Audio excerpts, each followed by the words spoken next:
Feeling boxed in and restricted by the grid method when it comes to your portraits? Even though the grid method can guarantee perfect proportions, the payoff is it can also constrain your freedom and restrict your creativity. Here are 3 big reasons why I stopped using it and what happened when I did. By the way, I'm Adam. I've been drawing for over 25 years and I help charcoal artists come off the grid method, master proportions and develop their style. My students are now taking on commissions and have also won the People's Choice Awards in their regional show. Let's dive in.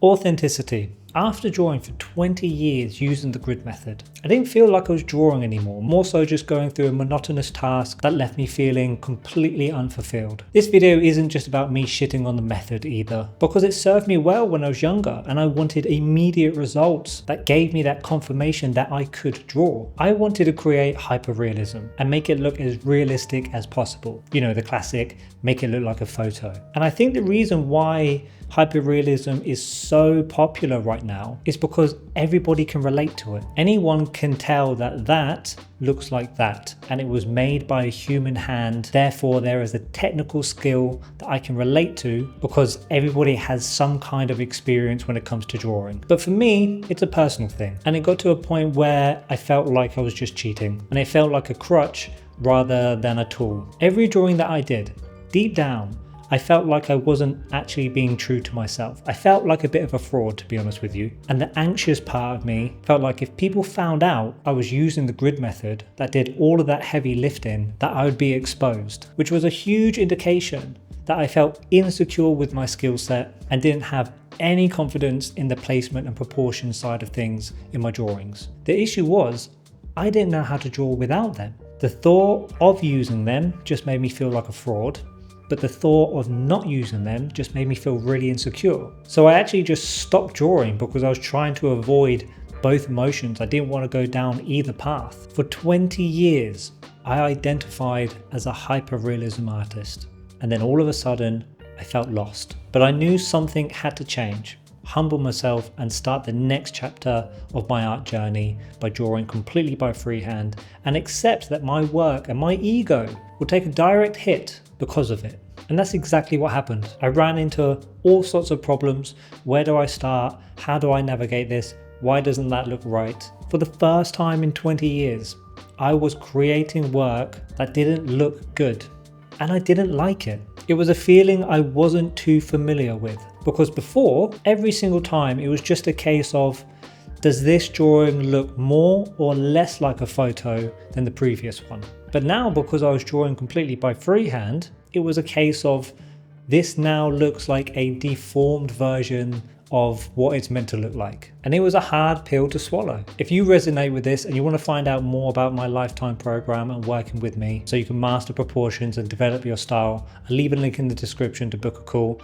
We can discuss about your struggles, what you want to achieve, and then whether or not my program is actually best fit for your goals. I'll leave a link in the description. My work got worse and it became more difficult, and I really questioned myself whether or not this was actually the right thing to do. Why would I put myself in a situation where I would voluntarily create worse portraits in a more difficult way? I wasn't used to feeling what difficult felt like. What I didn't expect to happen though, was once I got through that hazing period of understanding the fundamentals and proportions, once I started putting those dots together, which didn't happen overnight by the way, I didn't realize how much more fun it would be, how much more engaging it was. I was using a completely different part of my brain that I hadn't used for 20 years. I had to start thinking about drawing and the approach in a completely different way. It actually felt like I was creating something rather than just copying something. Even though my work got worse, the experience got better. Even though it was a lot more difficult,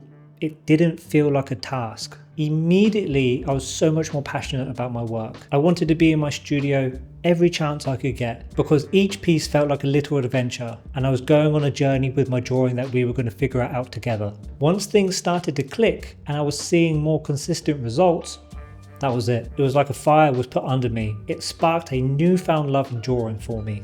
The sense of fulfillment and achievement was on a level I had never experienced before, because that opportunity of reaching that level was locked away for 20 years. And I was actually proud to show my work as well.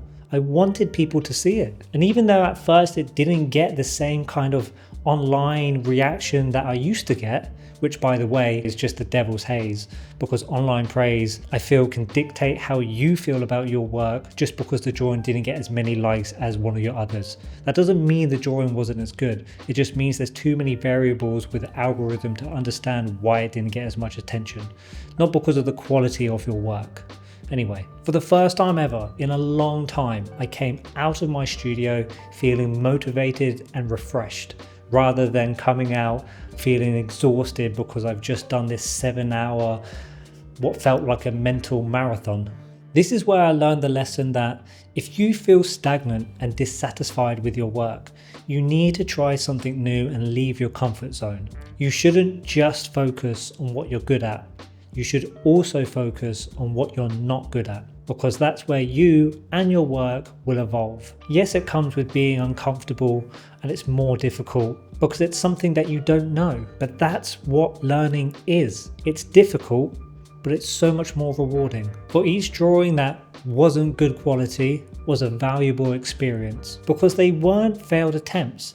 They were stepping stones that I was laying down that helped me move in the right direction. It didn't happen overnight, it wasn't smooth sailing, but what once felt like an impossible thing to do is now one of the most freeing experiences that I have. It has given me an infinite amount of possibilities of how I want my work to look. Creative freedom. Comparison is the thief of joy. This was a big one. I would get lost going down an emotional rabbit hole looking at other people's work in awe, but also with envy, because they managed to find a way to develop a style that reflected their voice. It would inspire me, but it would also make me feel crap. I would then sit on my phone for hours trying to find the perfect reference to draw. I wanted a high quality image and I would look on Pinterest or Google. I wanted something where it was so sharp that I could see the pores in the skin, or some kind of texture on the face, maybe some rain or water falling down the face, so it would look different. But at the same time, which I kind of knew but decided to ignore anyway, everyone else was doing the exact same thing. Everybody else was going on the same search engines, looking at the same references, drawing the same images. So I was just creating the same work as everybody else in the exact same style. There was nothing original about it. And even though I knew that, I didn't know how else to draw. And then it just became this cycle. Be inspired and envious of other people's work because they had a style. I would try to draw some kind of hyper-realism piece to try and make myself feel better, which didn't work, and just made me more dissatisfied with the results. To then see somebody else's work, be inspired and envious because they had their style, and then to try and make myself feel better, draw a hyper-realism piece that everybody else drew, and then be completely dissatisfied with the results again, and just keep repeating it. I craved a style. I craved to find my own voice. Even though the grid method helped me create really high quality work, it just felt hollow. And to be honest with you, personally, when it comes to hyperrealism, it basically all looks the same, regardless of who did it. It's just a case of whose is more realistic than the others. It's hyperrealism. It's not there's not different styles and variations of hyperrealism. Yes, you could have surrealism, but it's still hyperrealistic surrealism. There could be an elephant coming out of a person's head, great, but it's still hyperrealism.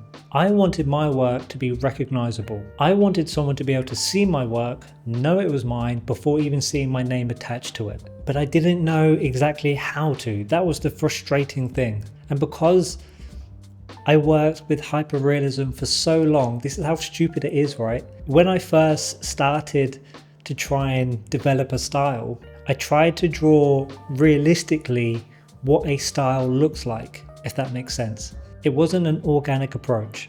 I would try to meticulously draw this out of focus area rather than just pushing an implied form through the portrait. I would try to mindfully draw the texture, realistic texture. I tried to copy what texture looked like and put that into my portrait, rather than allowing the entire process to build it in for me.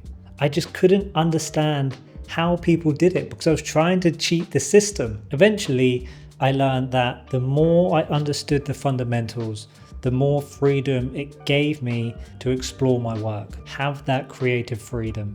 Instead of forcing the drawing of what I thought style looked like, it became more of a dance with the drawing, a back and forth with each other, working together to create that style. It taught me by having a proper understanding of the fundamentals, I could take the drawing in any direction I wanted and experimented with how I wanted the viewer to look at my drawing, where I wanted his eye to land, what I want him to focus on more within the portrait. The better I understood in putting a portrait together, the easier it became in taking things away and manipulating it with how I wanted it to look. Because you have that understanding of that secure foundation. I learned that style isn't just found, it's built. Yes, it develops over time, but it's those reps that you do that built it. You can actually plan your style. Do the right prep work to help you have a clear vision of how you want your work to look, instead of waiting for years to hopefully happen by itself. It revealed that there's an infinite amount of doors that you can open and explore. And you can make those little discoveries, those little nuggets of knowledge and experience points that make you a better artist. Not once working in this way, over the past 5 or 6 years, have I ever been dissatisfied or thought I'm not doing the right thing. Every single time I know I'm moving in the right direction of where I want to go, because I have that freedom to be able to do what I want with my drawings. It shifted my perspective in always trying to create something perfect to creating something that I'm connected to. Accessibility. I wasn't able or confident enough to be able to leave my studio, have some time to myself and draw at a local cafe or somewhere. The idea of stepping outside my studio with a sketchbook just felt like something I couldn't do due to the lack of confidence, which came from the lack of skill being able to draw freely. I'd picture this warm afternoon where the sun would create this soft orange haze coming into the cafe. There'd be music playing, people would be talking, other people would be working, and I could just picture myself sat in the corner with just a pad and a few of my pencils and a coffee as well, experiencing the outside world while doing something that I loved. I created this almost like romantic idea of what I wanted to do, but it felt like a luxury that I didn't have due to my reliance of the grid method. The reality of it would require this ridiculous setup and at least 7 hours to grid everything and actually go through that tedious task, start that really laborious journey. And it bothered me. It bothered me that the grid method dictated what I could and I couldn't do. And people, they're curious as well. If they see somebody drawing, they want to come over to see what you're doing. And the thought of not having that safety net and not being able to create something meticulously so it looks like a photo to show them, it would just be embarrassing. And it just reminded me of how much of a fraud that I felt. But when I finally decided to learn freehand and I was comfortable with approaching it in this way, it gave me the confidence to go to that cafe, enjoy the outside world, and be prepared for the conversations that I was going to have with those people. And to my surprise, drawing in public became more than just an act of being free with my work. It became a shared experience. A conversation started with those who expressed, genuine interest with what I was doing. And to find out that those people are also creatives as well. It changed my anxiety into energy. And I met some awesome people while doing it. And the connections that I made and what I learned at that time are genuinely some of my best memories. Coming off the grid method did so much more than just give me the skill set of being able to draw proportions just by myself. I discovered the joy of capturing the essence of my subject and developed a deeper connection with my work and myself. It rekindled the passion for my work, and it gave me an authenticity. The journey has been nothing but transformative. I'll see you in the next one.